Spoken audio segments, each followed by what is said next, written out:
Three, two, one.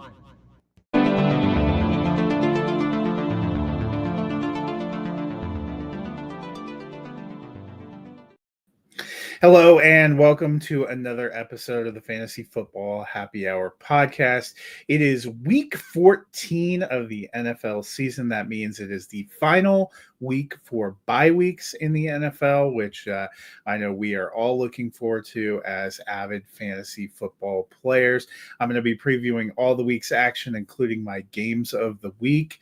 I will be giving my picks against the spread and some sit-start recommendations, but let's start by talking about Thursday Night Football.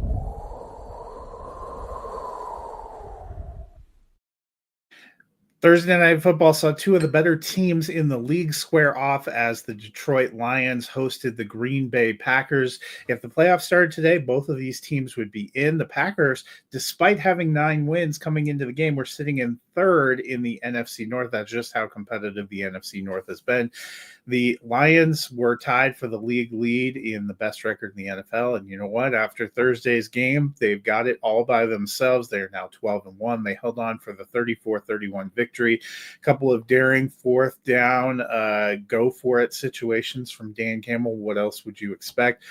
Packers slipped to 9-4. They are still in good position to make a wild card berth in the playoffs despite a crowded and loaded NFC field. Well, that does it pretty much for Thursday night. Let's dive right into the games to look forward to today and the rest of the week.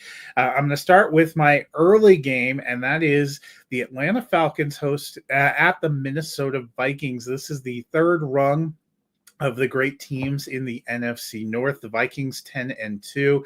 Kirk Cousins brings his 6-6 Falcons back to Minnesota.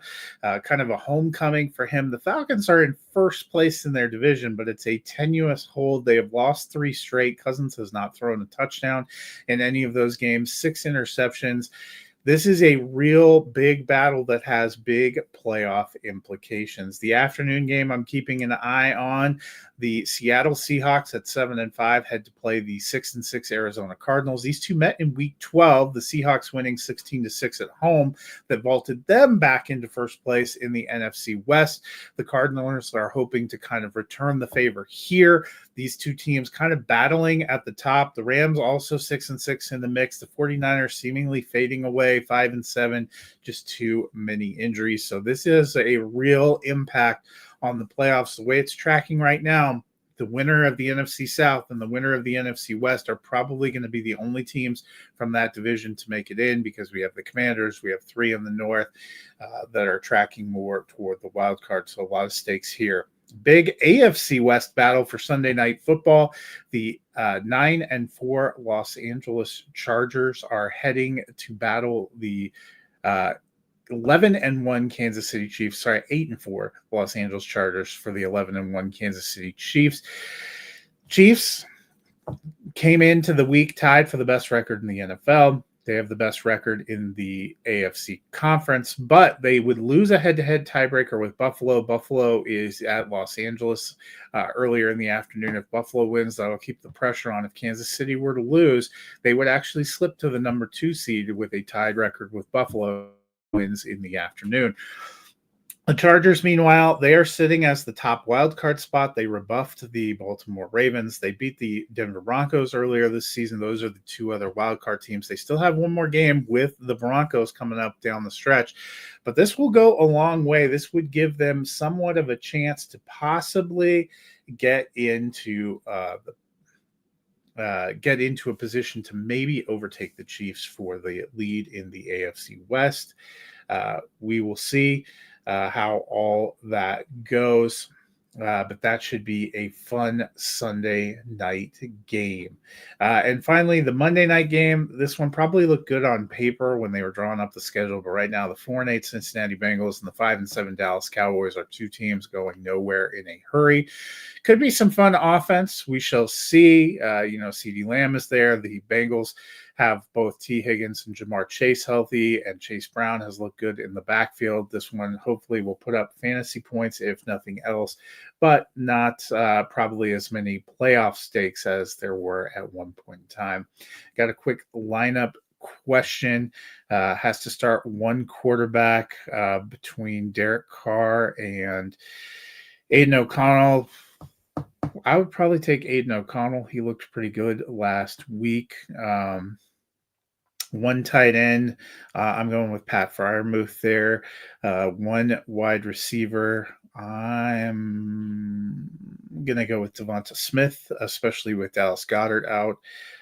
And I have no idea about kickers. I would probably just go with the kicker from the highest scoring team, which is likely Buffalo.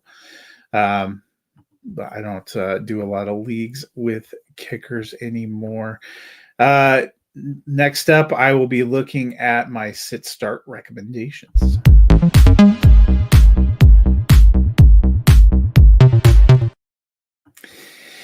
So an interesting week last week, week 13, we had a full boat. I went 2-2 with my start picks. Bo Nix, they won the game. They looked really good. He just wasn't as big of a factor. Passing wise, they had more rush touchdowns. Same with Jackson Smith and Jigba was the best receiver for Seattle. He paced them in receptions and yardage. It wasn't quite enough to crack the top 24. Not a big passing day for Seattle. I was 3-1 in my sit recommendations. Ramondre Stevenson just climbed into the top 24 to bust that up. As always, I will give you one start and one sit from each of the key fantasy positions. This week, my start, Joe Burrow. He's on Monday Night Football. Look, the Bengals haven't been great this season. That's not on Burrow. He's QB3 on the year. He's put up some huge numbers despite his team's overall struggles. He has more than 30 touchdowns, less than 5 interceptions through 12 games, which in history has meant that your team is thriving. The Bengals, unfortunately, just have no defense. He gets the Cowboys on Monday night. The Cowboys defense is not what it was last year. I expect another huge game. My sit, I'm going with Cousins. His time in Atlanta just hasn't gone quite as we'd hoped. He's QB20 on the season. I mentioned his slump the past 3 games. I think Atlanta can get a win, but I'm just not trusting Kirk Cousins to be a top 12 performer. They've leaned heavily on the running game. As I mentioned, he hasn't thrown a touchdown in the past 3 weeks, and he's tossed 6 interceptions. That has made him a little bit of fantasy kryptonite. I am just staying away in this one. On to running backs, my start this week, Bucky Irving. He has just really become the back to roster for the Buccaneers. He's running back 16 on the season, but he's really been red hot on this Buccaneers winning streak as they try to surge back to the top of the NFC South. He's had more than 27 PPR points the last 2 games. He's doing a lot on the ground, but he's also become a pretty fearsome receiver, which we had thought that was going to pretty much remain the domain of Rachaad White. He's reversed all that, so looking forward to having him in my lineup. My sit at running back is any Raiders running back. They're 2-10. Their season spiraled out of control. The issues have been a lack of consistent production in the running game among those. Alexander Mattison is a game-time decision, I believe. Questionable ankle injury. Zamir White is out. Both of those guys had missed the last 2 games, neither looking incredible for this week. That's left Amir Abdullah and Sincere McCormick to carry the load. Neither has been all that impressive. The Raiders' backfield is kind of a mess, kind of a group effort, and even with 6 teams on a bye, I am staying away. At receiver, I am firing up Ladd McConkey. He has really settled into that number 1 role for the Los Angeles Chargers. He's wide receiver 15 on the season and has become a main cog for Justin Herbert. But the past 6 games, he's actually wide receiver 9. They have solidified their place in the playoff race. I know it's a tough matchup against the Chiefs on Sunday Night Football, but I expect McConkey to be a huge part of the offense and a big focus for Justin Herbert. He is a weekly start for me. My sit is Juwan Jennings. Look, the season hasn't gone as expected for the 49ers. There have been a lot of injuries, some blown performances. It's a sub-500 season. Through it all, Jennings has been one of the steadier pieces of the passing game. He's certainly got upside, but it's really hard to trust any of the pieces of the 49ers offense right now. Jennings is a fine flex option, but he is not a top 24 receiver from me. And now we move on to tight ends. And I'm going with the man who really made a statement last week, David Njoku, 17 huge targets on Monday Night Football. He is tight end 11 on the season. I know he missed a few games with the Browns offense a little bit down with Deshaun Watson. They have really picked things up with Jameis Winston. He's been a consistent target for Winston, as evidenced by that 17 target output. I think he's a top option in what figures to be a good game with the Steelers. He is in my lineup. My sit, meanwhile, is Cade Otton. He's had some huge games this season, but with Mike Evans back and with Irving, and Bucky Irving and Rachaad White going strong, his opportunities have really diminished. He only has 10 fantasy points the past 2 games. It's hard to trust that he is going to get enough volume, especially in a game where I think they could put the Raiders away a little bit early. So Cade Otton, a tight end 2, maybe has some upside, but it's hard to trust him to give you a tight end 1 week. Well, that does it for sit starts. Before I get out of here, let's look at picks against the spread. In week 13, I remained doing pretty strong, finished 9-7, went into the week 108-87. And hey, I reversed my curse on Thursday nights. I went with the Packers plus 3.5. It was a 3-point Lions victory. So I am currently sitting at 109-87, 1-0 for the week. I'm taking the Tennessee Titans minus 3.5 at home against Jacksonville. I think they get the outright victory as well. The Jaguars really struggling. No Trevor Lawrence for the rest of the season. I took the Miami Dolphins minus 6.5 at home against the Jets. Probably no Breece Hall in this one. Aaron Rodgers has looked all over the place. Miami kind of putting itself together. They really need a win if they want to keep faint playoff hopes alive. A win puts them 2 games back of the Broncos and the Baltimore Ravens for the final wild card spot. I am taking the Atlanta Falcons plus 4.5 in Minnesota. I actually think the Falcons will get an outright victory in Minnesota. I think they are the more desperate team. I think they will get an edge. I still like Minnesota. I like both teams, but I think Bijan Robinson, they will find a way to get it done. I took the New Orleans Saints minus 4.5 in New York against the Giants. We get Drew Lock again. Not sure it matters. No Taysom Hill. Not a lot of passing options for New Orleans. Still don't think it matters.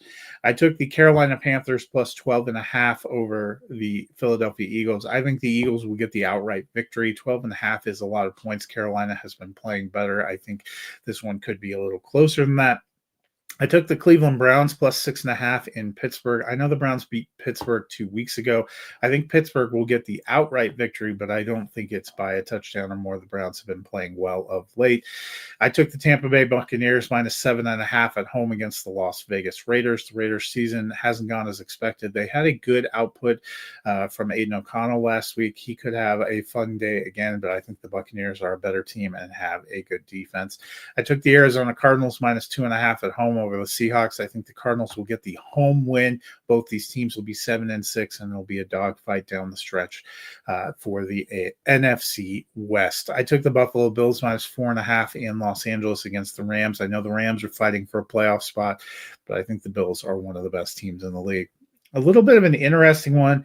I took the Chicago Bears plus 4.5 in San Francisco. This is not the same 49ers team. The Bears have been very frisky. They have had some bad luck and maybe some bad clock management and coaching down the stretch the last 3 divisional games, which have all been incredibly close. I'm taking the Bears to get an upset victory this week. Also taking the Chargers to get an upset victory. I took them plus 3.5 in Kansas City on Sunday Night Football. The Chiefs have been on the razor's edge of losing games the last few weeks, just pulling things out at the end. I think the Chargers can find a way to get it done tonight. And lastly, I took the Cincinnati Bengals minus 5.5 on Monday night in Dallas. I just think the Bengals have a great offense. Dallas doesn't quite have the same offense and defensive pieces to be able to outduel the Cincinnati Bengals in their current state. So I think the Bengals get to win number 5. Well, that'll do it for me this week. I hope you guys have a wonderful week and have a lot of fun out there with week 14 of the NFL season. Final week for buys.